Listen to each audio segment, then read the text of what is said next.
अहिल्यानगर दक्षिणेतील समजदार जबाबदार कार्यकर्त्यांनी मतदारांनी सर्वसामान्य जनतेची विकास कामे करणारे आणि कर्तृत्व व जबाबदारीने जनतेची सेवा करणारे माणसं ओळखली पाहिजेत. मंदिरात, शाळेत, चावडीत झोपणारे, अर्ध्या रात्री फोन घेतात म्हणणारे 2 वर्षात कुठे सार्वजनिक ठिकाणी झोपलेले पाहिलेत का? आता तुमचा फोन अर्ध्या रात्री घेतला का?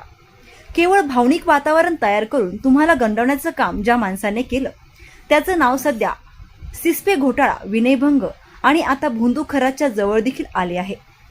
तुमच्या एका चुकीने तरुणांची पुढची पिढी विकास कामापासून मोठी दूर नेली आहे. त्यामुळे निवडणुकीत काम करणारे उमेदवार ओळखा. लोकनेते आमदार शिवाजीराव कर्डिले यांनी 30-40 वर्षात सर्वसामान्य जनतेला केंद्रबिंदू मानून विकास कामे केली आणि त्यांचेच कार्य पुढे घेऊन जाण्याचे काम भाजपा महायुतीचे उमेदवार अक्षय कर्डिले करणार आहेत. सर्वांनी अक्षयच्या पाठीशी भक्कमपणे उभे राहण्याचे आवाहन डॉक्टर सुजय विखे पाटील यांनी केले आहे. सोमवारी मिरी, लोहसर, तिसगाव या ठिकाणी झालेल्या कार्यकर्त्यांच्या बैठकीप्रसंगी डॉक्टर सुजय विखे पाटील बोलत होते. सुजय विखे पाटील यांच्या परकड भूमिकेमुळे कार्यकर्त्यांना हसावं की रडावं असा देखील प्रश्न काही वेळ पडला होता. कार्यकर्त्यांना निवडणुकीच्या निमित्ताने शाब्दिक चिमटे काढताना विखे पाटील यांनी विरोधकांचा देखील चांगला समाचार घेतला. बारामती पोटनिवडणुकीत शरद पवार पक्ष उमेदवार देत नाही, मात्र राहुरीत उमेदवार देतात. पवार अहिल्यानगर जिल्ह्याकडे नेहमी राजकीय दृष्टिकोनातून पाहतात.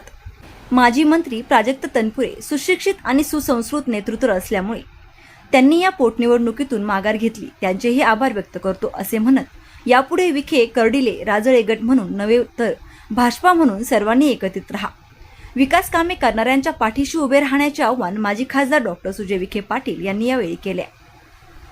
यावेळी आमदार मोनिकाताई राजळे, मार्केट कमिटीचे चेअरमन सुभाषराव बर्डे, नगराध्यक्ष अभयराव आव्हाड, माजी सभापती काशीनाथ पाटील लवांडे, ज्येष्ठ नेते बाळासाहेब अकोलकर, चेअरमन दीपक लांडगे, नगर मार्केट कमिटीचे माजी संचालक बाबा पाटील खरसे, हरिभाऊ कर्डिले, सुनील साखरे, पाथर्डी मार्केट कमिटीचे संचालक वैभव खलाटे, अजय रक्ताटे, जिजाबापूर लोंढे, नगरसेवक प्रतीक खेडकर, संतोष शिंदे, एकनाथ आटकर, संभाजी पालवे, कुशल भापसे, सचिन वायकर, पुरुषोत्तम आठरे, पृथ्वीराज आठरे, चारुदत्त वाघ, भाऊसाहेब लोखंडे, राजेंद्र तागड, महादेव कुटे, सुभाष गवळी, एकनाथ झाडे, सरपंच जालिंदर गवळी, अण्णासाहेब शिंदे, कारभारी गवळी, जगन्नाथ गीते पाटील, सुरेश चव्हाण, रावसाहेब वांडेकर, बंडू पाठक, विजय मोहन पालवे, संतोष घोरपडे, रावसाहेब लोहकरे, सचिन शिंदे, सुभाष शिंदे, प्रदीप टेमकर, संभाजी वाहाग, गणेश पालवे, मुरलीधर पालवे, भारत गारुडकर, सोमनाथ कातखडे, नंदकुमार लोखंडे, सुनील परदेशी, भैया बोरुडे, आबासाहेब अकोलकर, अण्णासाहेब वांडेकर, मधुकर वांडेकर, श्रीकृष्ण वांडेकर, महादेव गीते, दिलीप गीते, जनार्दन गीते, रामदास गोरे, प्रनिल सावंत, प्रशांत अकोलकर, गजानन गायकवाड, बाबासाहेब मोरे, नवनाथ अरोळे, राहुल अकोलकर, विवेक मोरे, राहुल अकोलकर, नितीन खांदवे यांच्यासह 39 गावातील महायुतीचे कार्यकर्ते, पदाधिकारी व मतदार मोठ्या संख्येने या मेळावा प्रसंगी उपस्थित होते. प्रतिनिधी मयूर मुखेकर, तिसगाव. आणि ही परिस्थिती फक्त तिसगावची नाहीये, सगळ्या गावांची तीच तर आहे. ज्या समाजाने मला मतदान नाही टाकलं त्या समाजाचे 50% लोक विळद घाटामध्ये मोफत उपचार घेतात. तुम्ही आजही कधी आलात तर तुम्ही पहा. आणि मग नेमकी हा प्रश्न पडला की आता अजून काय केलं गेलं पाहिजे. ज्या 222 मध्ये नगर ते पाथर्डीला जायला 3.5-4 तास लागायचे, सगळ्या रस्त्याची पाहणी मी केली, भूसंपादन मी केलं, ताईंच्या प्रयत्नातून जिथं अडचणी आल्या ताईंची मदत घेतली, ठेकेदार बदलला, रस्ता संपला आणि एक माणूस फक्त 1 तास उपोषणासाठी बसला आणि म्हणे रस्ता मी करून टाकला. आणि तुमचं दुर्भाग्य नाही, हे माझं दुर्भाग्य. मला कधी ऍक्टिंग जमलीच नाही. मी माझे कपडे काढू शकलो नाही, मी बनियांवर झोपू शकलो नाही, मी कधी फावडा घेऊन फिरू शकलो नाही. कदाचित हे मला जमलं असतं. आता मी बनियानच घालत नाही, तो बरं काढायचं काय. त्यामुळे तो एक प्रश्न होताच. की शर्ट काढला असतं बनियान नसतं तर मग झोपणार कसं? हेच तुम्ही मला अगोदर सांगितलं असतं की हेच तुम्हाला पाहिजे तर मी केलं असतं ना. माझी बायको लग्नापासून म्हणते बनियान घालत जा, आई लहानपणापासून म्हणते बनियान घालत जा, मी नसतं घातलं. पण मतदार जर म्हणले की बनियान घाला आणि बनियानवर झोपा तर 100% मी माझ्यामध्ये बदल केला असता. एवढा बदल तर मतासाठी पुढारी करतोच.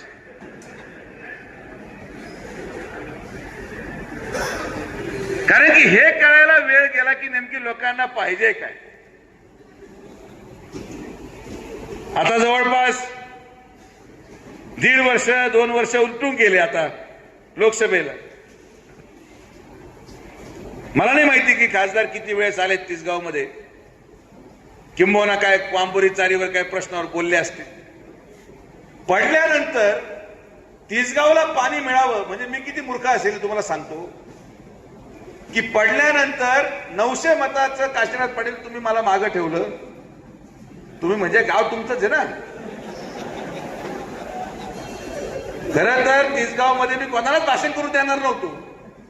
900 मतांनी मागं होऊन 900 मिनिटं भाषण ऐकायला कोण मोकळे. पण पडल्यानंतर सुद्धा तुमच्या गावाला पाणी पोहोचवा म्हणून 14 कोटी रुपये मंजूर केले आणि त्याचं काम आपण सुरू केलं. वांबरी चारी टप्पा 1. कारण की आपण या विश्वासाने जगतो की लोकांकडून तर यदा कदाचित मतदानामध्ये मतदान टाकत असताना जो काही जनतेच्या मनामध्ये एक भ्रम तयार करण्यात आला होता तो भ्रम तो फुगा आता फुटलेला आहे. जो खासदार या मतदारसंघातून निवडून गेला, ज्याला तिसगावने मतदान टाकलं, तो मागच्या 2 वर्षामध्ये फक्त आणि फक्त त्याचं नाव जर कधी वर्तमानपत्रामध्ये आलं तर एक शिस्पेचा भ्रष्टाचार, घोटाळा, महिलेचा विनयभंग आणि शेवट आता लेटेस्ट कॅप्टन खरातमध्ये सापडला.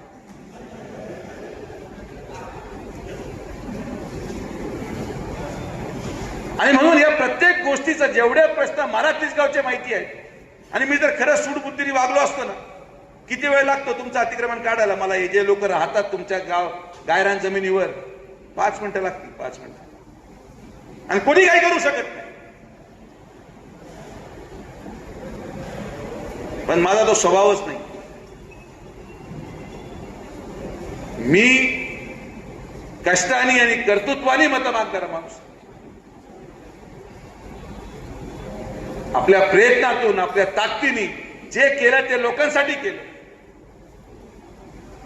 लोकांना पाणी मिळावं म्हणून केलं. पण हे सगळं प्रयत्न माहितीये का व्यर्थ गेले काशीनाथ पाटील? कारण की गाव पातळीवरचे तुमचे भांडणं कधी संपलेच नाही. कोणी कर्डिले गटाचा, कोणी विखे गटाचा, कोणी राजाळे गटाचा, कोणी लंके गटाचा, कोणी फलाना गटाचा, कोणी टिमकाना गटाचा. यापुढे या निवडणुकीपासून ना कोणी विखे गटाचा, ना कोणी राजाळे गटाचा, ना कोणी कर्डिले गटाचा. फक्त आणि फक्त भारतीय जनता पार्टी हे संकल्प घेऊन आपल्याला काम करायचं.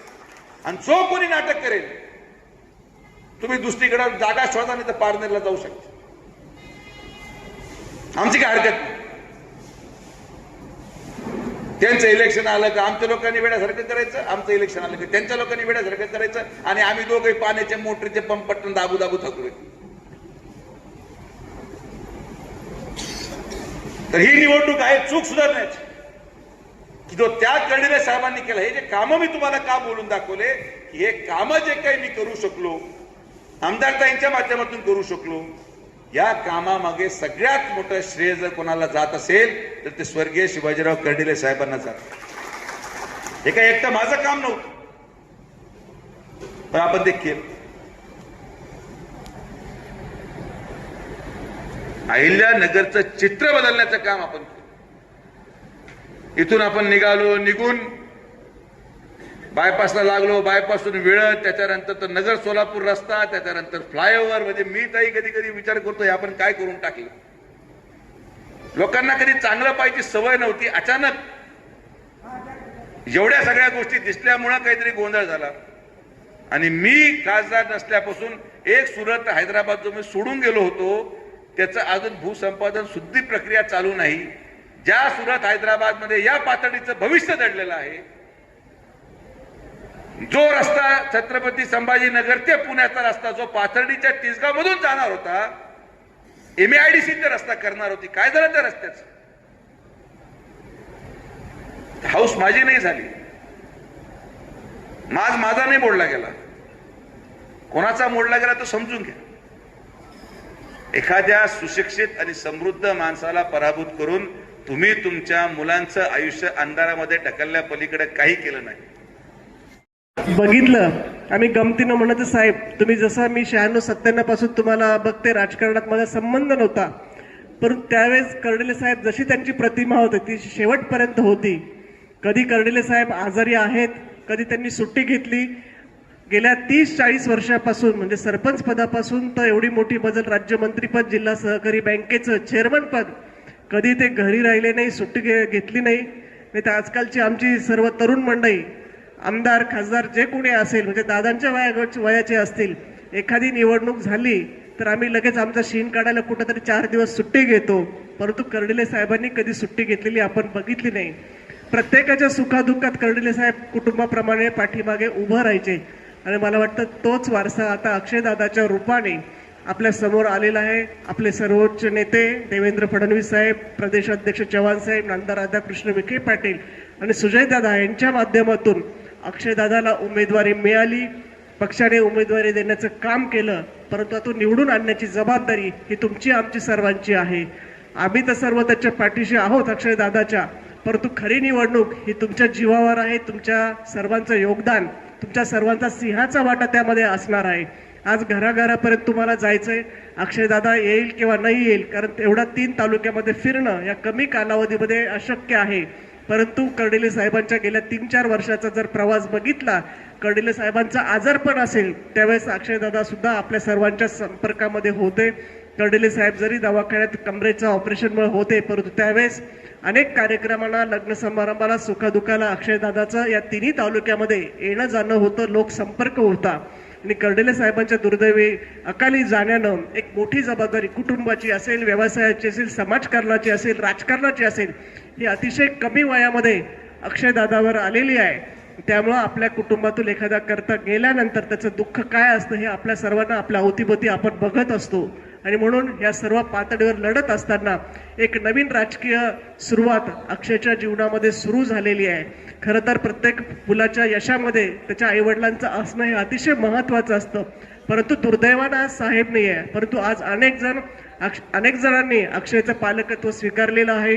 कुणी मोठा भाऊ म्हणून, कुणी चुलता म्हणून, कुणी वडील म्हणून, कुणी बहीण म्हणून, कुणी आई म्हणून अक्षयच्या पाठीमागे उभे आहेत. सर्वांचे आशीर्वाद आहेत. कर्डिले साहेबांनी जे राजकीय सामाजिक बराचसा त्यांचं आयुष्य आपल्या सर्वांसाठी दिलेलं आहे. आपल्या प्रत्येकाच्या सुखदुःखात ते सामील झाले आहेत. मला वाटतं ती जाणीव ठेवून येणाऱ्या 23 तारखेच्या निवडणुकीमध्ये आपल्याला सर्वांना आपापल्या गावामधून, आपल्या बूथमधून जास्तीत जास्त मतदान कसं घडवून येईल. आपली टक्केवारी मागची 71% होती, आता तेवढी नाही, परंतु आपण 65% पुढे 70% आपण कसं मतदान घडवून आणू, ही जबाबदारी इथे बसलेल्या प्रत्येक कार्यकर्त्याला, पदाधिकाऱ्याला या ठिकाणी घ्यायची आहे.